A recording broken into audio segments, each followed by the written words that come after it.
Talo na naman. Naligo ka ba? Ito naman sinisisi sa akin lahat. Malas ako eh. Iyak ko yan. Uy, Ellen! Ano? Bigyan mo naman kami ng pagkain dito. Nagbibigay naman kami ng tonga. Correct. Sige, basta lakihan niyo yung tong niyo, ha? Oo, nadagdagan mo rin yung pagkain. O, ito to. Kape na rin ah. Wow, in-avail lahat. Siyempre, ganun talaga yun. Bibigay tayong tong, no? Ako, da't manalo ka dyan, Lorna, ha? Laki ba, baba?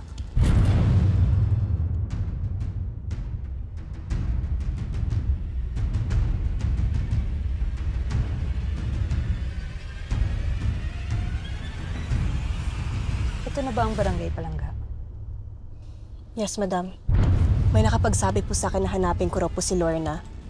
Baka siya na po makatulong sa atin dahil siya raw po yung pinakachismosa rito. Kung kinakailangan suyurin ko ang lahat ng squatters area sa buong Pilipinas, gagawin ko. Kailangan mahanap ko ang nawawalang anak ni William. Makakatulong ito sa imahe niya bilang presidente. Alam mo naman na malapit sa puso ng masa ang mga tatay. Saka, hindi ko alam kung mabibigyan ko pa siya ng anak. Nagkaroon na nga kami ng anak pero nalaglag naman. Kaya kailangan kong gawin ito at kailangan kong mahanap ang nawawala niyang anak na si Vanessa. Sige, puntahan mo na siya. Sige, madam. Maganda ang paraka mo, kamukha ako. Huwag ka na maingay dyan, baka malasim na naman tayo. Ito yung lucky charm ko.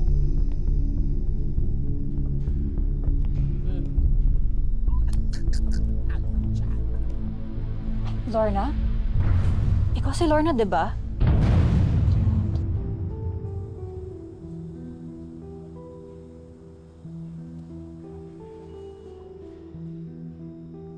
Pwede ba kitang makausap? Bakit niyo hinahanap si Lorna?